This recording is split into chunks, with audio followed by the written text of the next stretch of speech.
Radium का आविष्कार करने के लिए क्यूरी दंपति को 300 साल प्रयोग करने पड़े थे। हर वैज्ञानिक को कठोरतम परिश्रम करना पड़ा, तब कहीं जाकर वह आविष्कार करने में सफल हो सके। इनके जीवन से हमको प्रेरणा लेनी चाहिए कि किस प्रकार निरंतर संघर्ष कर हिम्मत न हार वह यह सब काम करने में लगे रहे। उनके समान कठोर परिश्रम करना हम भी सीख लें।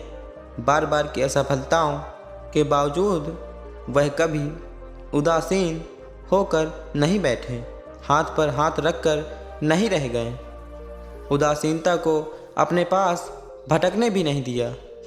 वैज्ञानिक एडिसन अल्वा ने अपनी आत्मकथा में लिखा है, जब जब मेरा प्रयोग असफल हो जाता था तब तब मुझे बहुत झुंझलाहट होती थी, पर तुरंत उस पर काबू पाना मैंने सीख लिया था।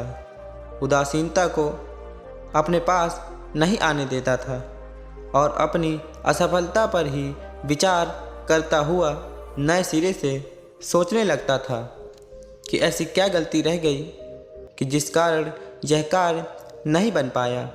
इस प्रकार मैं गलतियों को तराश करने लगता था।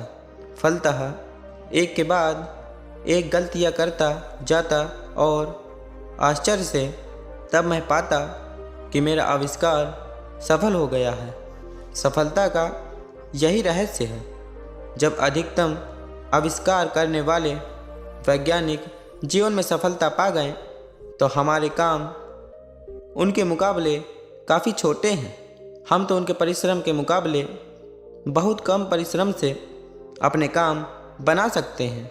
संसार के बहुत से सफल महापुरुषों ने यह बात कही है कि जब भी आप में उदासीनता आने लगे, निराशा मंडराने लगे, तो उत्साह भंग न करें और तत्काल उसके कारण पर विचार करें। इसी प्रकार आपका मन भड़कने से बच जाएगा। आप मनोविकारों के शिकार न हो सकेंगे। सचमुच मन पर काबू करने का यह अचूक नुस्खा, क्योंकि इंसान को कमजोरी का पुतला माना गया है और गुणों का खान कहा गया है, फिर भी प्रयास तो करना चाहिए। मन पर काबू जरूर पाना चाहिए। विपत्ति में सुख का अनुभव करना, विपरीत परिस्थितियों में भी मुस्कुराना एक समस्या है। समस्या के लिए तो श्रम और निश्चय आवश्यक है, एवं सबसे बड़ा कार्य यही है मन को काबू में करना। एक प्रकार से ईश्वर का भजन भी है, उसकी शक्तियों को पहचानना और उनके मुताबिक कार्य करना। क्या ईश्वरीय प्रार्थना नहीं है? हम उसके प्रति कृतज्ञ इस प्रकार प्रकट करते हैं तो वह प्रसन्न भी होता है।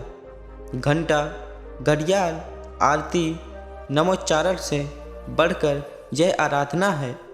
अपने मन पर नियंत्रण रखें, मन के तमाम मनोविकारों को भगा दें और उदासीनता, विफलता भूल कर भी गले न लगाएं। तब आप आगे बढ़ सकते हैं।